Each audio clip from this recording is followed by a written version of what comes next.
परंपरा निभाने के लिए हमेशा यहाँ मौजूद रहे हैं और आप में भी मैं समझता हूँ कि हमेशा आपका सहयोग मिला है। ये बजट जो है, क्योंकि आप देख रहे हैं कि जो मैंने कहा अभी कि पूरे देश में और पूरे प्रदेश में सब राज्यों में लॉकडाउन रहा लंबे अरसे तक, कोविड की जो मार रही और जिस प्रकार से केंद्र सरकार ने भी जो कटौती कर दी सभी राज्यों में करी है, जीएसटी की कर दी, 14,000 करोड़ हमारे यहाँ कर दी। तो आप सोच सकते हैं कि इतनी बड़ी कटौती करना और फिर खुद की रेवेन्यू कम हो जाना 28%, खुद की रेवेन्यू कम राज्यों की हो रही है और केंद्र के ऊपर से वो मार हो जाती है। तो केंद्र के पास एक विकल्प होते हैं, आरबीआई भी है और भी कई तरीके होते हैं। राज्यों के पास तो रेवेन्यू होती है, वही होती है जो आती है। वो अगर कटौती हो गई तो आप फिर कल्पना कर सकते हैं क्या स्थिति बनेगी। मतलब तो ये इसका पूरा क्रश यही है। बाकी तो भी आपको नोट दे रहे हैं लिखित के अंदर कि ऐसे माहौल में ऐसा बजट प्रस्तुत किया गया है। मैं समझता हूँ कि शायद ये उम्मीद नहीं होगी, शायद आप लोगों को भी नहीं होगी। विपक्ष को तो मैंने सुनाई दिया है कि वो मतलब वो तो देख रहे पता नहीं क्या होगा, क्या बजट लेके आएंगे। मैं समझता हूँ जो कोशिश की गई अच्छा वित्तीय प्रबंधन से ये स्थिति इसलिए बनी कि अच्छा वित्तीय प्रबंधन का परिणाम है कि ऐसी स्थितियों के बावजूद भी ऐसा बजट आया जो कि जन कल्याणकारी बजट है। एक सेक्टर को छोड़ा नहीं हमने, किसान को भी, मजदूर को भी, विशेष योग्यजन को भी, हर क्षेत्र में हम लोगों ने मैं समझता हूँ कि राहत देने का प्रयास किया। और टैक्स लगाया नहीं है, ऊपर से टैक्स लगाना बड़ी बात है। अरे 2% हमने कम किया पेट्रोल डीजल का, आज कम किया कल बढ़ गया केंद्र का। तो हमारा कम किया गया तो पता नहीं पड़ा लोगों को। हमने जो कम किया था उसका एक पब्लिक और डिस्कशन भी होता है, भाई 2% 1,000 करोड़ रुपये कम हुए हमारे। तो 1,000 करोड़ का राजस्व से कम होना ऐसे वक्त में हम जानते हो कि क्या स्थिति रही होगी। फिर भी हमने कहा कि एक पब्लिक में एक भावना है, भाई बहुत ज़्यादा प्राइस बढ़े हुए हैं। उदाहरण देते वो हरियाणा का उदाहरण हमेशा, हरियाणा का राजस्थान में 20 साल से फर्क है, वो नई बात नहीं है। कुछ एक्स्ट्रा जो बॉर्डर के लोग हैं वहाँ बढ़ाते होंगे तेल वेल, पर बाय एंड लार्ज हमारा जो अप्रोच है उससे हमें लाभ है। और आज भी आप अगर सोनिया गांधी जी ने जो पत्र लिखा है प्राइम मिनिस्टर को, तो उन्होंने उनकी धज्जियां उड़ा दी है कि क्या आप देश को लूट रहे हो जिस रूप में। आज मैं कल रात को आर्टिकल पढ़ रहा था कि जिस रूप में इनके पास कोई साधन ही नहीं है, 1/3 कंट्री के राजस्व का, अगर वो आर्टिकल में ठीक लिखा है तो, क्योंकि मैं तो एक्सपर्ट हूँ नहीं, 1/3 जो है रेवेन्यू कलेक्ट कर रहे हैं इन एक्साइज लगा कर डीजल और इसमें पेट्रोल पर, तेल पर। आप बताइए, तो उससे जनता लूट रही है। दाम आधे से कम हो गए आपके इंटरनेशनल प्राइस डॉलर्स के अंदर बैरल में, और फिर भी आप लूटते जा रहे हो क्योंकि लोग समझ नहीं पा रहे हैं। 12-13 दिन से लगातार बढ़ रहे हैं, कल ही बढ़ गए, एक दिन छोड़े कल फिर बढ़ गए। और लोग वो जो है वो समझते नहीं कि ये जो वो जानते हैं, तो लोग ये आसान तरीका हमारा है। जबकि आज तेल जो है हमारे यहाँ 50 रुपये का आसपास होना चाहिए था। अगर वो छूट देते कि भाई कोविड में लोग तकलीफ में है, देखिए तकलीफें जो होती है ना गरीबों की, वो गरीब आके आपके घर पे आके रोज खड़ा नहीं होता है। ध्यान रखो, स्वाभिमान सभी का है, गरीब का भी है, मध्यम वर्ग का भी है, सैलरी वाला का भी है, सबका होता है। आप ये उम्मीद मत करो भाई कि तकलीफ सब मालूम पड़ेगी जब हमारे घर के आगे बाहर आके खड़े होंगे लोग कि भाई हमें कोई मदद करो। कोई नहीं आता हमारे पास। तब भी हमने 3,500 हज़ार रुपये दिए 3 किस्तों के, 2,000 रुपये और दे रहे हम लोग। इसलिए वो ऐसे लोग डेस्टिट्यूट लोग हैं, वो नहीं आके कहे हम लोगों को सब की CM हाउस का भीड़ लगी हुई बाहर आके के। ये बातें सरकार जो चलाते हैं उनको खुद को समझनी पड़ेगी कि भाई कि हालात क्या है देश के अंदर। क्या इन हालातों में एक्साइज और ये लगती है जो तेल का है, ये हमारे यहाँ इस देश के अंदर इक्वल है रेट सबकी। अगर बड़ा इंडस्ट्री बनाएगा तेल वही भाव है डीजल के और पेट्रोल के, और गरीब या किसान भराएगा स्कूटर में तो भी भाव है। कई कंट्री में अलग अलग भाव भी होते हैं। हमारे मुल्क को कुछ सोचना चाहिए मोदी जी को केंद्र को सोचना चाहिए कि अगर आपकी ये स्थिति रहनी है आगे भी, तो फिर आप फर्क करो, आप फर्क करो, उसके अंदर कोई तरीका निकालो। वो तो मार्च से लेंगे आपकी एक्साइज की, पर जो एक्साइज आप लगा रहे हो लगातार, राज्य सरकार ने कितनी रिलीफ दे देगी तो क्या फर्क पड़ेगा उनको, वो रेट तो वही रहेगी। तो ये स्थिति है, राज्यों को भी इनको ईज करना चाहिए। मोदी जी की गवर्नमेंट को चाहिए राज्यों को भी कोविड के अंदर मार खाली वो 14,000 करोड़ की नहीं पड़ी है, रेवेन्यू की पड़ गई है। और रेवेन्यू के अलावा जो हालात बने हैं पूरे कंट्री में, उसकी पड़ती मार अलग से पड़ती है। ये जो महंगाई बढ़ती जा रही है और एक्सेस बढ़ती जा रही है इसमें पेट्रोल डीजल में, तो इनडायरेक्ट में मार तो पब्लिक को पड़ती है, और पब्लिक पड़ती है तो उसका असर पड़ता है सरकार में पड़ता है, रेवेन्यू में पड़ता है। बात तो वही है घूम कर। तो मोटे तौर से मैं समझता हूँ कि बहुत कोशिश की गई है और अच्छा बजट पेश हुआ है। सर, बिना कोई कर लगाए कैसे धरातल पर उतरेगा, क्योंकि केंद्र से भी कोई मदद नहीं। धरातल में हमने जो एस्टिमेट पेश किया है तो कोई ऐसी थोड़ी किया है। जो बजट एस्टिमेट बनते हैं वो सोच समझ के बनते हैं, सोच समझ के बनाए हैं। पहले भी हमने मेरे ख्याल से 86% हमने पूरा किया है कोविड के बावजूद भी। बजट की घोषणाओं को 50% करना कोई कम बात है क्या? वो तो अगर डॉक्यूमेंट अखबार में है छपा हुआ हमारा मैंने घोषणा पत्र, अगर 50% का दावा हम कर रहे हैं तो कुछ सोच के कर रहे होंगे। पिछले बजट की घोषणाएं कितनी पूरी रही? पिछले बजट की घोषणाएं आप मानते हैं कितनी पूरी रही कि कोविड का पीरियड था 10 महीने से ज्यादा? जादू से, मैजिक से करते उपचुनाव को देखते हुए बजट माना जा रहा है। उपचुनाव को देखते हुए ये वाला बजट माना जा रहा है। जैसी घोषणाएं नीति बोला यार, जिस तरीके की घोषणाएं हुई हैं, ये उपचुनाव को देखते हुए चुनावी बजट माना जा रहा है। ये बताओ। उपचुनाव नहीं, मध्य प्रदेश चुनाव की बात लोग करें, विपक्ष वाले आप उपचुनाव की बात कर रहे हो। अभी हमारे अध्यक्ष जी को क्या कहा नीचे उन्होंने बोलो, बीजेपी के एमएलए कह रहे थे क्या मध्यावधि चुनाव हो रहेंगे, हम तो सोच ही नहीं सकते ऐसा बजट आएगा। मैंने कहा बोलोगे क्या? बोले पिछली गली से निकल जाएंगे हमारे। क्या नहीं बोलेंगे, पीछे गली से निकल जाएंगे, ये कमेंट नेताओं के हो रहे हैं उनके। तो पीछे की गली से निकालने वाली स्थिति पैदा हो गई उनकी, तो आप सोच सकते हो ना। मध्यावधि चुनाव होंगे, 5 साल सरकार चलेगी, बल्कि अगली बार सरकार वापस कांग्रेस ही बनाएगी।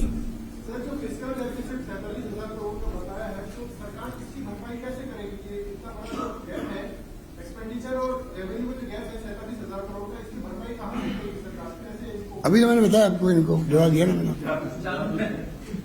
मैजिक।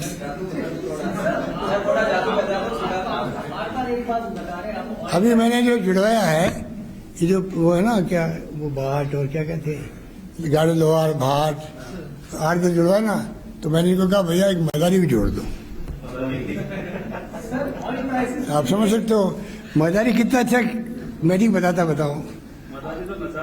आज पानी ज्यादा पिया। क्या पानी तो, पर मैंने कहा पानी पी पी के मैं प्यार कर रहा हूँ, कोस नहीं रहा हूँ इनको। आपने प्रतिपक्ष को संदेश दिया कि सारे संपूर्ण प्रतिपक्ष को संदेश दिया? ये क्या होता है? सर बजट को बहुत अच्छा है, बिल्कुल महसूस हो रहा है, लेकिन सवाल है कैसे पूरा होगा? थोड़ा सा रेवेन्यू वित्तीय प्रबंधन करके भाई लीकेज नहीं हो, रेवेन्यू पूरी आए आपके। आधा काम उससे हो जाता, माइनिंग है या आपका वेट वाला विभाग, सेल टैक्स पहले था, नाम बदल गया जीएसटी का। अगर आप ढंग से मैनेज करो, लीकेज नहीं होने दो, पूरा वसूल करो, तो आपको प्रबंधन हो जाता है। अभी हो ना प्रबंधन। देखिए आप ये जो बजट पेश किया उसके पहले एस्टिमेट जारी किया हम लोगों ने, और जो पिछला बजट भी हमने जो 86% पूरा किया है, तो लॉकडाउन के बावजूद किया है ना। मतलब कर्जा भी लेना पड़ेगा सर, बड़ा कर्जा भी लेना पड़ेगा वर्ल्ड बैंक से। और वो तो जो भारत सरकार ने पहले 3% था, अब छूट दिए 4% की, वो सब राज्यों के लिए है, वो तो लेना ही पड़ेगा। वो तो कर सर मैं पूछना चाह रहा था, आपने घोषणाएं बहुत सारी की है, लेकिन एक समस्या है कि लास्ट टाइम भी आपने भर्तियों की घोषणा की, इस बार भी 50,000 भर्तियों की घोषणा की है, लेकिन सारी भर्तियां कोर्ट में जाकर अटक रही है। देखो सब ने बात सुनिए, पिछली गवर्नमेंट की भर्तियाँ थी ना, वो कोर्ट से अटकी हुई थी, उनको हमने काफ़ी हल किया है। हमने काफ़ी नौकरियों में डीओपी से बात करके उसके नियम कायदे भी संशोधित भी करवाएं जिससे कि ये भर्ती अटके नहीं। हमारा पूरा फोकस इसके ऊपर है। पर तो एक बात भी फैक्ट है, 50,000 भर्तियों की हमने घोषणा करी अभी वापस। मेरे ख्याल 80,000 ज़्यादा लग चुकी है पहले की। पर आप मुझे बताइए 50,000 से काम चल सकता है क्या? जब तक गैर सरकारी स्तर पर ऐसा माहौल नहीं बनेगा, ऐसी योजना नहीं बनेगी जिसमें से स्किल डेवलपमेंट की बात हो, ट्रेनिंग की बात हो, सब रोजगार की बात हो। इसमें हमने 5 लाख लोगों को आप देखा उसमें जो हमने प्रोविजन किया है शहरी क्षेत्र के अंदर भी। तो ये तमाम जो योजना लेके आए उसने लेके आए। और देखो युवाओं का स्वाभाविक है कि वो लोग फिर डिमोटिवेट होते हैं। और पूरे देश के आप देखा नहीं बिहार के अंदर क्या हुआ, तेजस्वी ने एक घोषणा करके मोदी जी के पसीना आ गया, वहाँ पर पसीना आ गया था। ठीक है, चुनाव वो गड़बड़ कर रहा, पता नहीं क्या गड़बड़ की, वो तो आरोप लगा रहे हैं, वो तो वो लगा रहे हैं, हम तो गए नहीं थे। पर एक प्रकार से चुनाव जीत गए मुश्किल से। नीतीश कुमार जी जो मुख्यमंत्री बने वो तो चुनाव हार ही गए हैं, फिर भी उनको मुख्यमंत्री बना दिया क्योंकि पहले घोषणा कर चुके थे। कहने का मतलब कि देखिए युवाओं में हमें रोजगार देना पड़ेगा, स्वरोजगार की तरफ बढ़ना पड़ेगा। और युवाओं से मैं कहना चाहूँगा अल्टीमेटली आप सरकारी नौकरी के डिपेंड कब तक रहोगे, फर्स्ट नहीं पैदा होगा। ये तमाम हमारी बातें ध्यान के अंदर है। हाँ, एक बार हमने किया 3-4 जो पटवारी, ग्राम सेवक और जो क्लरिकल स्टाफ वाले कॉमन एलिजिबिलिटी टेस्ट कर दें।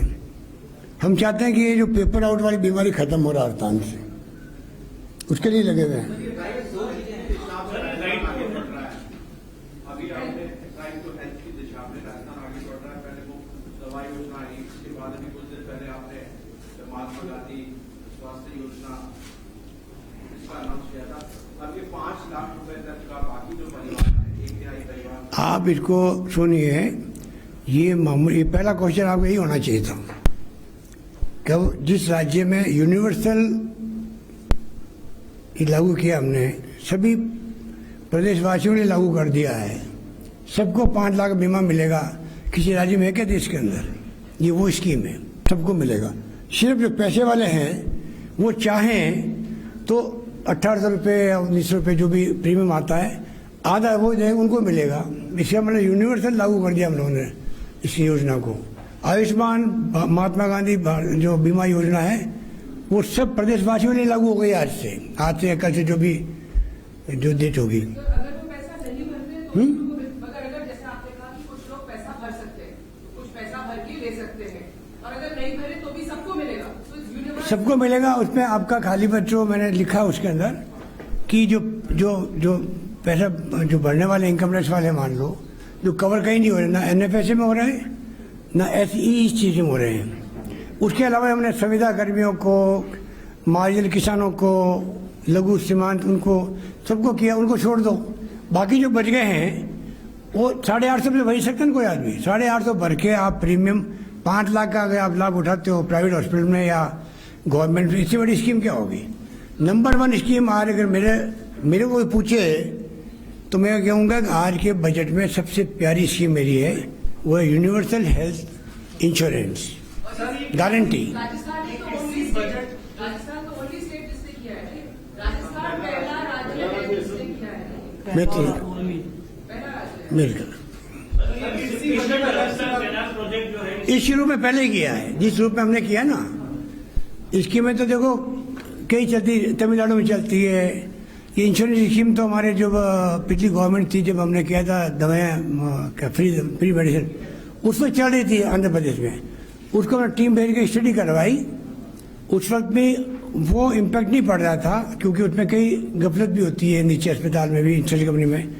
तब हमने फ्री मेडिसिन लेके आए थे। उस वक्त मेरी स्टडी हमने आंध्र प्रदेश से करवाई थी। तो तमिलनाडु, आंध्र प्रदेश कई राज्य हैं जहाँ मेडिकल में अच्छा काम हो रहा है। पर हमने जो यूनिवर्सल किया है ये राजस्थान एकमात्र राज्य है। कृषि बजट अलग करने से क्या फायदा होगा? कृषि बजट अलग करने से क्या फायदा होगा? और दूसरी चीज कृषि बजट अलग करने अलग से अलग किसान का इसलिए होगा कि जैसे आपके आज समस्या में अलग तरह की समस्या है।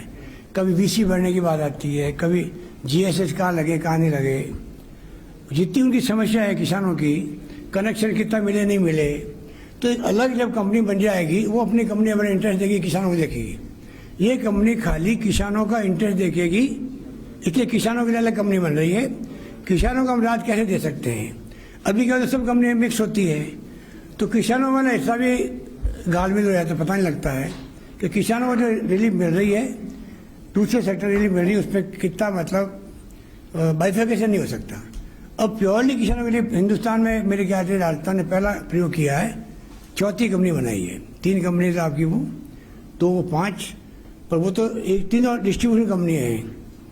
ये हमने किया है, किसानों का अलग से किया हमने, ये नया प्रयोग किया है। सर, ये कृषि राजस्थान नहर परियोजना के लिए पैसा नहीं मिल रहा है, 37,000 करोड़ रुपए ईस्टर्न राजस्थान कैनाल के लिए, कब तक? क्योंकि गर्मी का सीजन आ रहा है। देखिए, मैंने अभी क्या किया, विपक्ष को रिफाइनरी की रक्त में यूपी गवर्नमेंट थी, तब भी हमने पूरा पैसा बनाए रखा उसके ऊपर। डेमोक्रेसी चाहिए पूरे देश के अंदर, पूरे जैसे राजस्थान में सब जिलों में, सब गांव में कोई मांग करेगा हमसे, केंद्र में सब राज्यों से मांग करेंगे, सब स्कीमों के अंदर। हमने इतना पैसा बनाया मनमोहन जी सरकार पे भी, कांग्रेस प्रेसिडेंट की हेल्प भी ली हमने। आखिर में हमें वो सौगात मिल गई। रिफाइनरी आना बहुत बड़ा निर्णय था, जो मुरली देवड़ा जी पहले मना कर रहे थे जब आए थे जयपुर आए तब।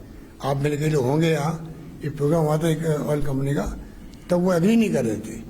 आखिर में एग्री उनको ही करना पड़ा, और क्योंकि हमारी जो सोच थी कि ये तेल हमारा निकल रहा है, यहाँ पर 20% तेल निकल रहा देश का राजस्थान के अंदर, आखिर में कामयाब 40,000 योजना बनी हुई। शानदार काम चल रहा है। आप अगर जानना चाहें तो मैं आपके लिए मिनी बस का इंतजाम करूँगा। मिनी बस, बड़ी बस तो एक ही बात है, मतलब क्या कहते हैं, डिलक्स बस। डिलक्स से ऊपर क्या आ गई,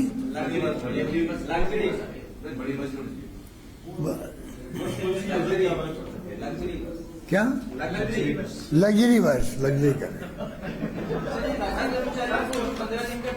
वेतन आप लोग वापस लेंगे, तो क्या इसको क्या? प्रमोट करने की कंडीशन है क्या? ठीक है, राज्य कर्मचारियों का जो डेफर किया था 15 दिन का, दे रहे हैं वापस। वो वापस देंगे, तो उसकी स्थिति आ गई है क्या कि हम यार बार बार क्यों कह रहे हो, मैजिक है भैया, समझा करो बात। बार कर रहे हो तुम। एग्रीकल्चर बजट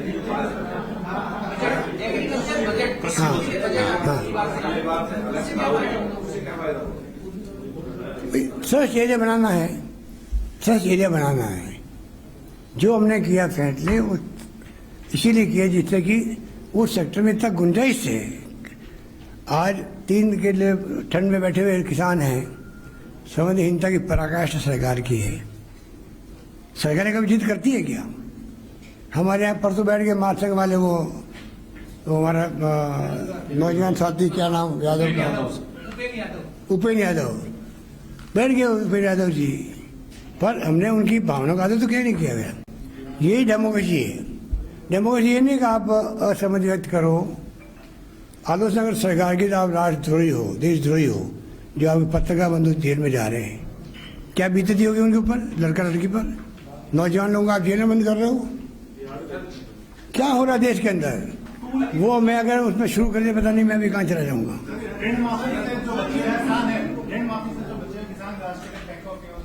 क्या किसान ऋण माफी से जो बचे ना अपने को, हाँ, उसके लिए हमने कहा है कि हम चाहते हैं कि इसको अभी तक भारत सरकार को इंटरव्यू करना चाहिए था। अगर मनमोहन सिंह सरकार 72,000 करोड़ माफ कर सकती है, तो हम उम्मीद करते थे कि प्रधानमंत्री पूरे देश का एक बार वो भी माफ करेंगे, क्योंकि स्थिति इनकी बहुत खराब होती किसानों की। हमें भी जवाब नहीं दिया उन्होंने, छोड़िए माफ करना तो, पर कम से कम मैं तो अभी प्रधानमंत्री जी को उस दिन कहने वाला था नीति आयोग की बैठक में, तो वो टाइम बहुत कम था।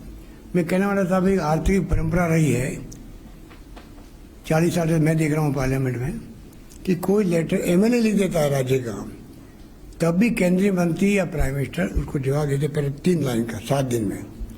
आपका पत्रकार मिला, मैं दिखवा रहा हूँ, I am looking into it, I will revert back, वो बोलते हैं, लिखते हैं, और महीना भर लगता है, 20 दिन लगते हैं, 1.5 महीना लग सकता है, पूरा जाएगा, एक पेज पूरा लिखा जाएगा कि भाई आपका ये था, पर इस पर आपको प्रसन्नता होगी, ये काम हो गया इस पर, या आपको मैं नहीं कर पा रहा हूँ क्योंकि इस पर ही दिक्कत आ रही है, जवाब जाता है। आज लेटर लिखते हैं यहाँ से चीफ मिनिस्टर प्राइम मिनिस्टर को, क्या मतलब उनको मतलब वो जवाब एक्नॉलेजमेंट आया तो अलग बात है, पर जो जवाब प्रॉपर आना चाहिए बताना चाहिए ना। आज हमने कहा उनको याद दिलाया वादा उनको, मैंने कहा उसी मीटिंग में आपको वादा हम याद दिला रहे हैं, आपको वादा अपना पूरा करना है। इसके कई मायने होते हैं इसके, कहने का मतलब कि ये स्थिति ठीक नहीं है। सर संविदा कर्मियों के लिए आपने बड़ी घोषणा की है, संविदा कर्मियों के लिए बड़ी घोषणा की है सर। अभी कुछ डिपार्टमेंट में इसके पहले क्या क्वेश्चन था? नहीं मेरा क्वेश्चन दूसरा है। मैं समझ गया हूँ, तो मैं पहले वाला क्वेश्चन पूछूं, क्या क्वेश्चन? वन टाइम सेटलमेंट कैसे रहते, तो आपने ये बताया था कि गवर्नमेंट ऑफ इंडिया ने अभी हमारे जवाब नहीं दिया, हम वन टाइम सेटलमेंट कैसे कराएंगे? हाँ, वो मैं पहले उसका वापस जवाब देता हूँ, एक मिनट में। उसमें हमने ये तय किया है कि बैंकों के जो इनके बोर्ड होते हैं उनके हम संपर्क में हैं। हम चाहते हैं कि जो वन टाइम सेटलमेंट आप इंडस्ट्री का भी करते हो, 90% छोड़ते हो उनका पैसा। अगर 10 करोड़ भी है उनका, 20 करोड़ 25 करोड़ भी है, तो 90% का सेटलमेंट कर लेते हो आप लोग। उनकी जो सेटलमेंट स्कीमें हैं, तो क्या आप किसान के लिए नहीं कर सकते क्या? तो हम उनसे बातचीत कर रहे हैं, हम चाहेंगे कि तो भी हम उनका पैसा चुकाना चाहते हैं हम लोग, इसलिए बोले। अब बताओ आप। सर संविदा कर्मियों को कुछ डिपार्टमेंट हटाकर उन्हें जॉब बेसिस पे ले रहे हैं, मतलब एक तरफ तो संविदा कर्मी के लिए हम घोषणा वगैरह कर रहे हैं और एक तरफ ये भी हो रहा है। ऐसे कुछ डिपार्टमेंट है जिन्होंने उनको हटाकर जॉब बेसिस पे लिया है संविदा कर्मी। वो ले नहीं सकते ना कोई, बगैर प्रोसेस के तो आप किसी को चाय तो नहीं दे सकते हो। हमने क्या किया है कि अटेम्प्ट कर रहे हैं संविदा कर्मियों का अलग कैडर बना दें, डिपार्टमेंट वाइज कैडर बन जाएगा। तो जब कभी नौकरी निकलेगी वहाँ पर, तो उनको उनका प्रोसेस में प्रायोरिटी मिल जाएगी। उसको दिखवा रहे हैं, ठीक है। Thank you.